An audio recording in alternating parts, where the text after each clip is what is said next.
মুখ্যমন্ত্ৰী হিমন্ত বিশ্ব শৰ্মা গৌৰৱ গগৈৰ প্ৰেমতে পৰিছে নে গৌৰৱ গগৈৰ ভূতে মুখ্যমন্ত্ৰীক খেদি ফুৰিছে কোৱা টান।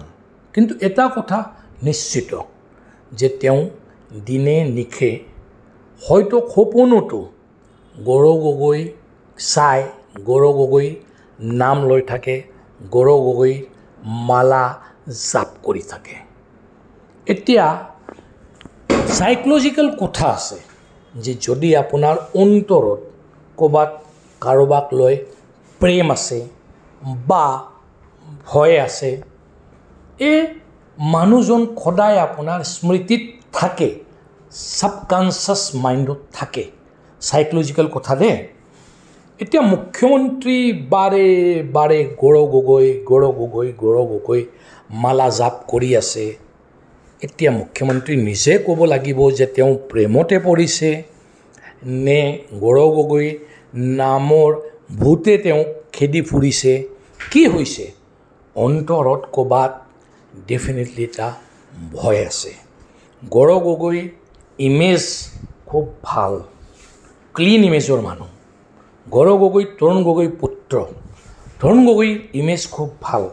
অসমৰ বিকাশ আৰু উন্নয়নক লৈ তৰুণ গগৈ যিমান কাম কৰিছে তাৰ লিগেচি কিন্তু গৌৰৱ গগৈ পোৱা সহজ। হিমন্ত বিশ্ব শৰ্মা তৰুণ গগৈৰ শিষ্য আছিলে, কিন্তু তেওঁ লাষ্টত গৈ তৰুণ গগৈ লগত কি কৰিছে, কেনেকৈ বিশ্বাসঘাতকতা কৰিছিল তৰুণ গগৈ এই কথা বাৰে বাৰে কৈছিল। গতিকে গৌৰৱ গগৈ যেতিয়া APCCৰ সভাপতি হৈ আহিছে, এই কথাবিলাক ৰাইজৰ মনত সহজে এতিয়া আকৌ স্মৃতিত আহি আছে। তেওঁলোকে আকৌ এইবিলাক কথা স্মৰণ কৰা আৰম্ভ কৰিছে। তৰুণ গগৈ কি কৰিছে, হিমন্ত বিশ্ব শৰ্মা কি কৰিছে, তৰুণ গগৈ হিমন্ত বিশ্বক লৈ কি কৈছে, এইবিলাক কথা স্বাভাৱিক। এইবিলাক মানুহৰ প্ৰবৃত্তি, নেচুৰেল থিং।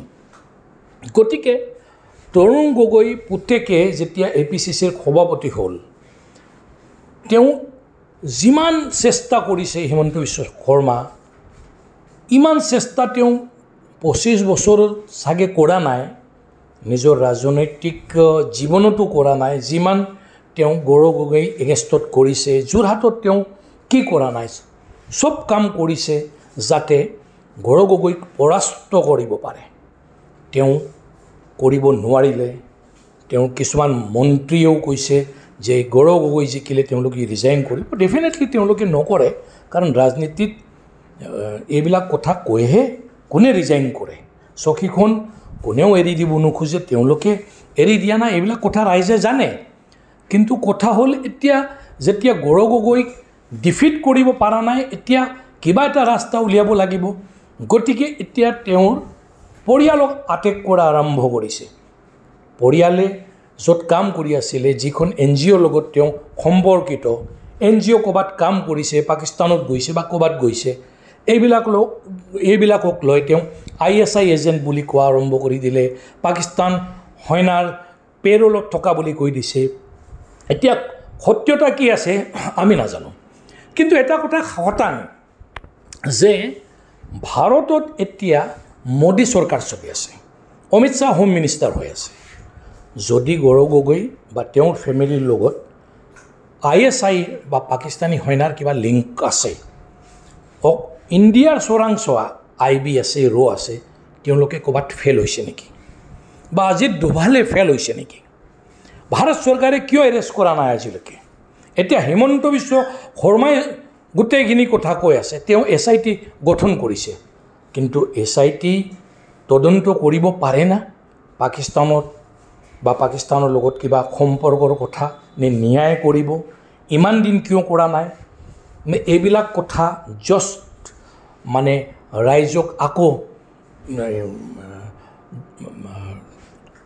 গৌৰৱ গগৈৰ ইমেজটো বেয়া কৰাৰ কাৰণে ৰাইজৰ মাজত এনে আৰু পেলাই থৈ দিয়া হৈছে যে কিবা এটা চলক আৰু গৌৰৱ গগৈক লৈ পাকিস্তানী এজেণ্ট বুলি।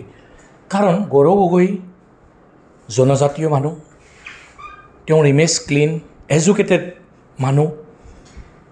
পাৰ্লিয়ামেণ্টত যি ধৰণে তেওঁ ডিবেট কৰে, কথা কয়, এইবিলাকক লৈ কিন্তু এটা ভাল ধাৰণা অসমৰ ৰাইজৰ মনত আছে। সেইকাৰণে তেওঁ যোৰহাট লোকসভাত জিকিছে। যোৰহাট লোকসভাৰ পৰা জিকি এতিয়া